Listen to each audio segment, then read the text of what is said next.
सभी भक्तों को राधे राधे। जय जय श्री राधे। जय हो मेरी राधा रानी की, जय हो बरसाने वाली की।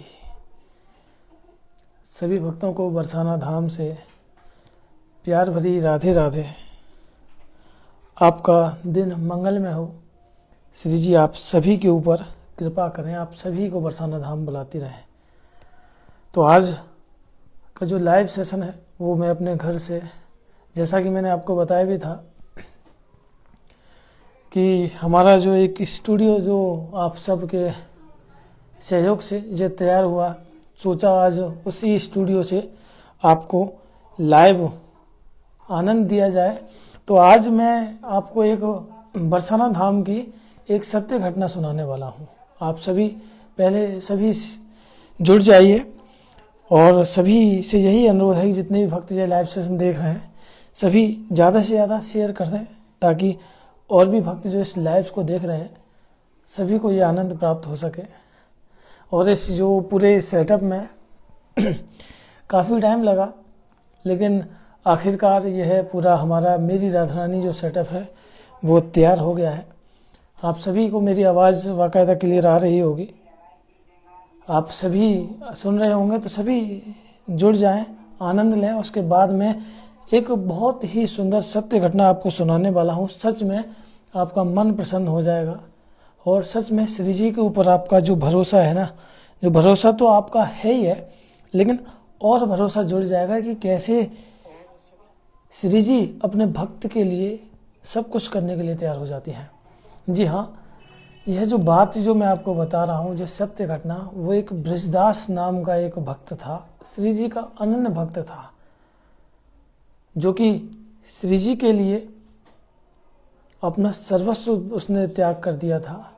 वह प्रातःकाल सुबह उठकर श्री जी की मंगला आरती जाता, मंगला के बाद श्री जी की जो महल की जो सफाई होती है वह सफाई करता और श्रृंगार आरती करके वह नीचे अपने घर पर आता था। उसके घर पर उसकी एक बिटिया थी जिसका नाम था रतिया, नाम की उसकी बेटी का नाम था। वह अपनी बेटी से बहुत सच्चा प्रेम करता था।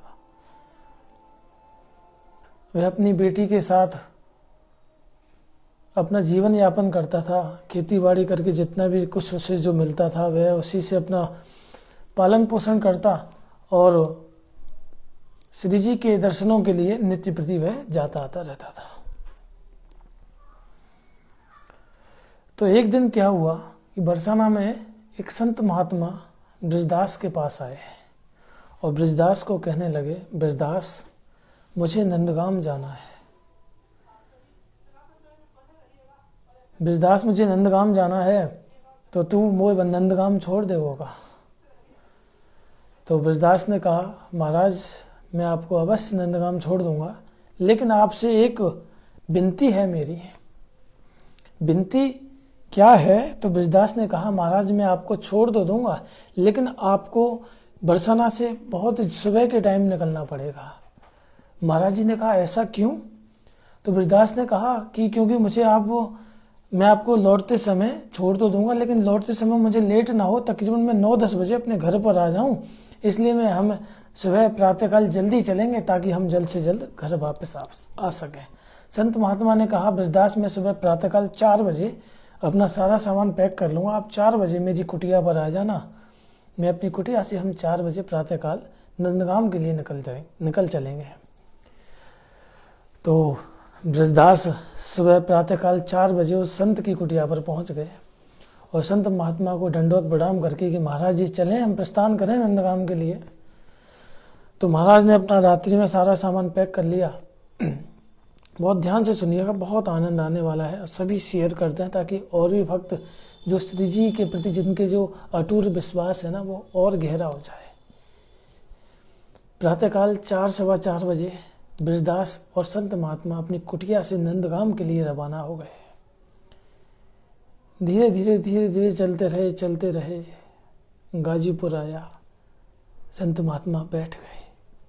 संत महात्मा को सांस की बीमारी थी, इसलिए उनसे ज़्यादा दूर नहीं चला जाता था। वो थोड़ा चलते बैठ जाते।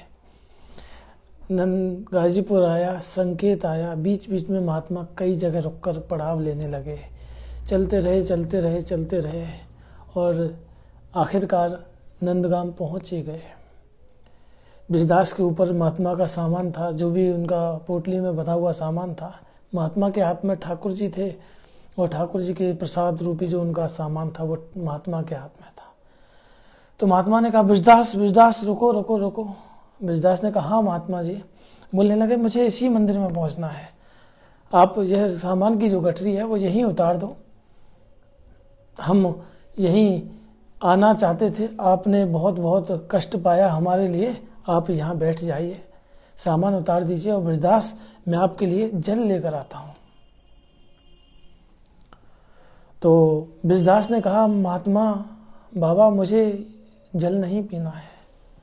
तो बाबा बोलने लगे, ब्रजदास हम 8 किलोमीटर पैदल चलकर आए हैं, प्यास लग गई होगी, जल पी ले, और मैं मंदिर से कुछ देख कर लेकर आता हूँ तुम्हारे लिए कि कुछ भोजन पानी प्रसाद पाकर आप जब बरसाना की ओर जाना। तो ब्रजदास कहने लगा, बाबा हम नंदगाम का कुछ नहीं खाएंगे ना कुछ पिएंगे। बाबा ने कहा, ब्रजदास ऐसा क्यों? तो ब्रजदास ने कहा कि ये नंदगाम हमारी राधा रानी की ससुराल है, हम यहाँ का खाना तो चले क्या, हम यहाँ का पानी भी नहीं पिएंगे। ऐसी बातें ब्रजदास की सुनकर संत महात्मा विचार करने लगे। संत महात्मा विचार करने लगे और कहने लगे, ब्रजदास तुम भी आज ऐसे विचारों के साथ जी रहे हो।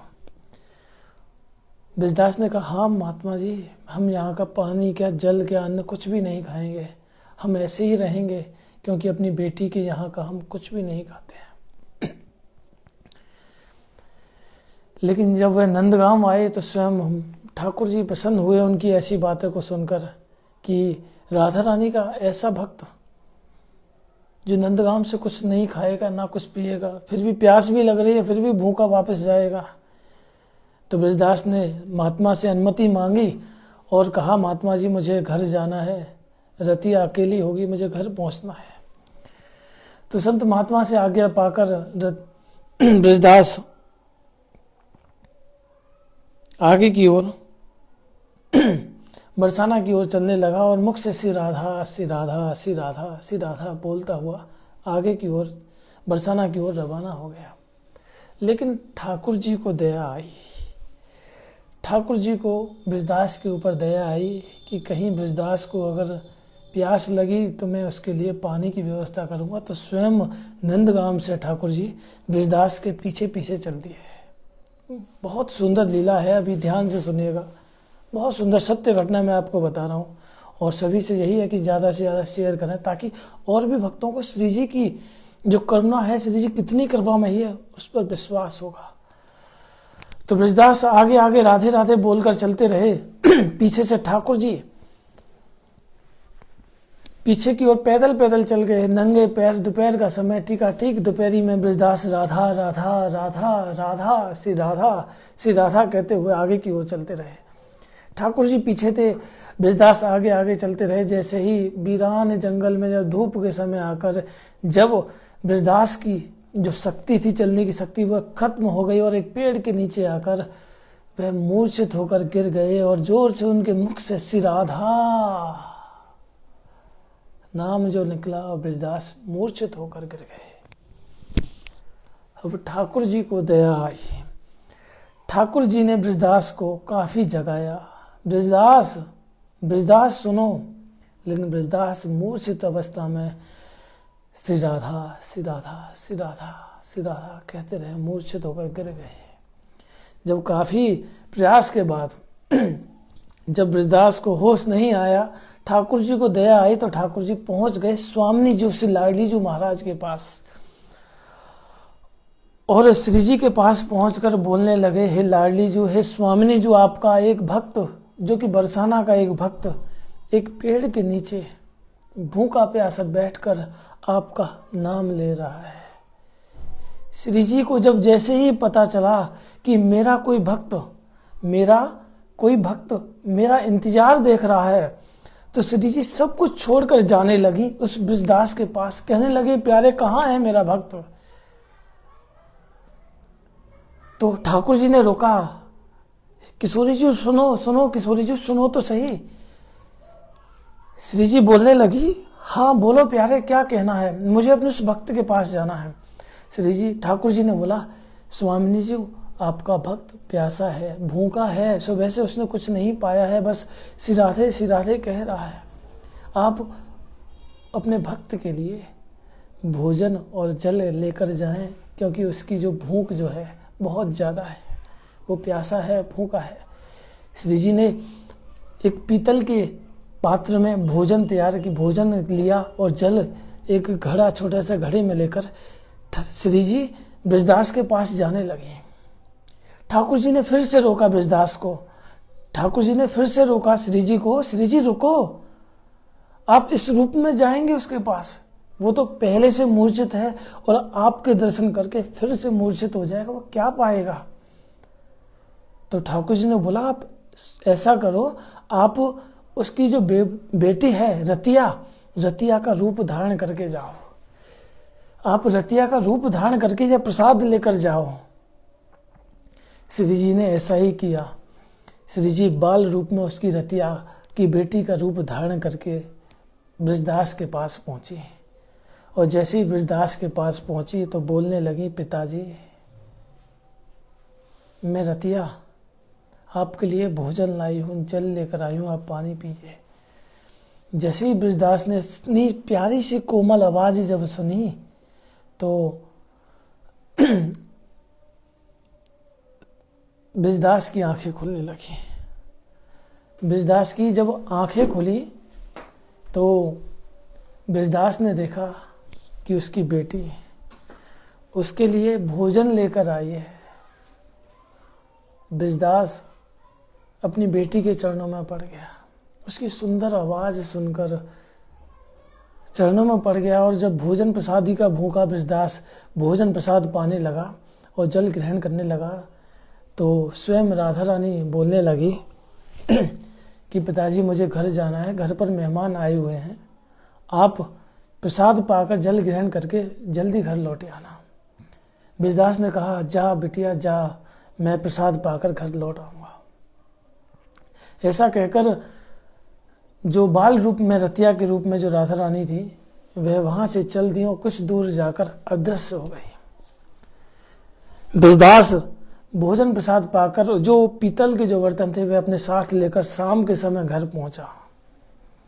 जब शाम के समय जब ब्रजदास घर पहुंचा तो कहने लगा, रतिया आज अगर तुम ना होती तो शायद मैं भूखा ही मर जाता, मैं तो अपने प्राण ही त्याग देता।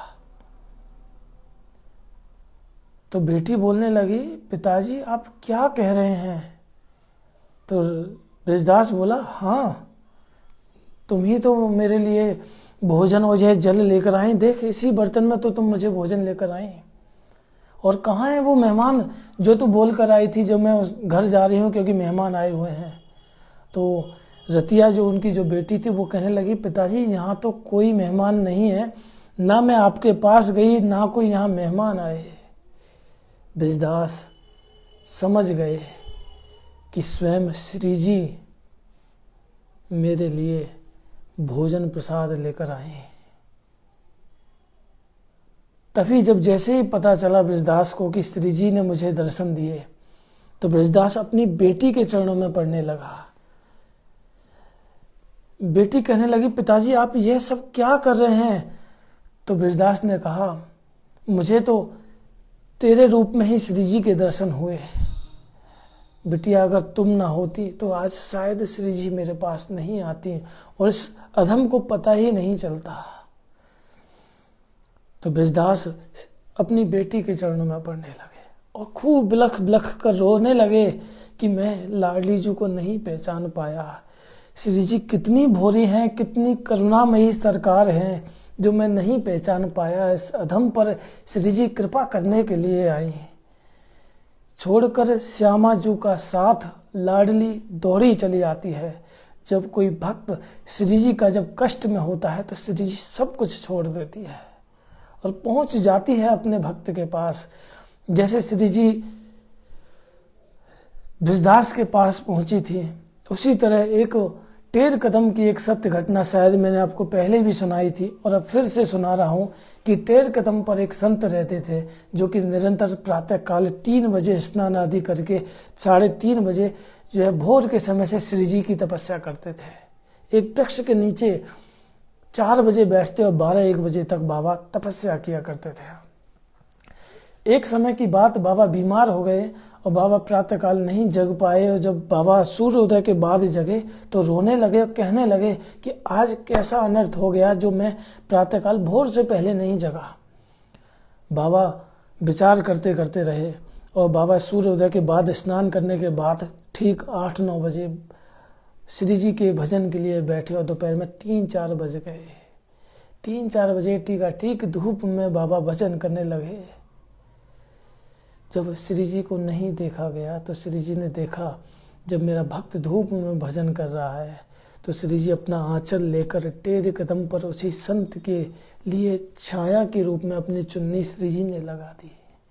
श्री जी पहुंच गई साक्षात उस संत के पास, ठाकुर जी को भी छोड़ गई श्री जी। जब श्री जी सच में कृपा करती है ना तो श्यामा जो ठाकुर जी को भी छोड़ देती है।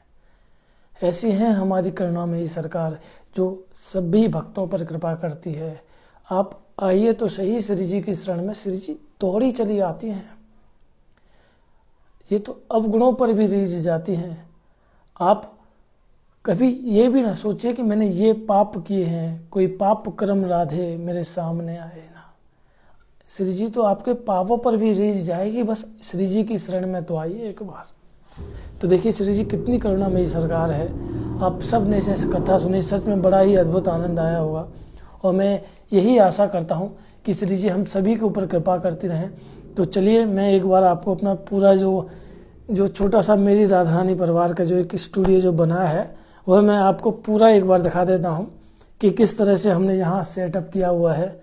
और बहुत सुंदर जो मुझे जो मिला है वो हमारा ये है, पीछे की ओर मेरी राधा रानी में एक बार आपको अपोजिट करके दिखाता हूँ कि किस तरह से यह सब कुछ तैयार हुआ। कि यहाँ हमने एक बॉक्स के साथ तैयार किया और एक सबसे बड़ा जो तोहफा जो हमें दिया कल्पना जी ने मेरी राधा रानी का, जो कि हमने यहाँ इस स्टूडियो में बहुत ही प्यार से सजाया है। और यहाँ हमारा स्टूडियो के माध्यम से हमें ये भी भक्तों ने गिफ्ट में के रूप में दिए हैं। और यह देख सकते हैं ये हमारी चेयर है, यहाँ हम जो है एक सेटअप लगाकर तैयार करते हैं। सच में बहुत सुंदर आनंद आता है आप सबके साथ में। और मेरा यही विश्वास है कि आप सबके प्रेम और सपोर्ट के साथ हम इसी तरह संतों की भाव जान पाएंगे, संतों की कृपा पाते रहेंगे। और मुझे पूरा विश्वास है मेरा परिवार हमेशा मेरे साथ में है। तो आप सभी भक्तों को राधे राधे, जय जय श्री राधे, बोल लाडली लाल की जय हो मेरी राधा रानी की, सभी बरसाने वाली की जय हो मेरी राधा रानी की, जय जय श्री राधे।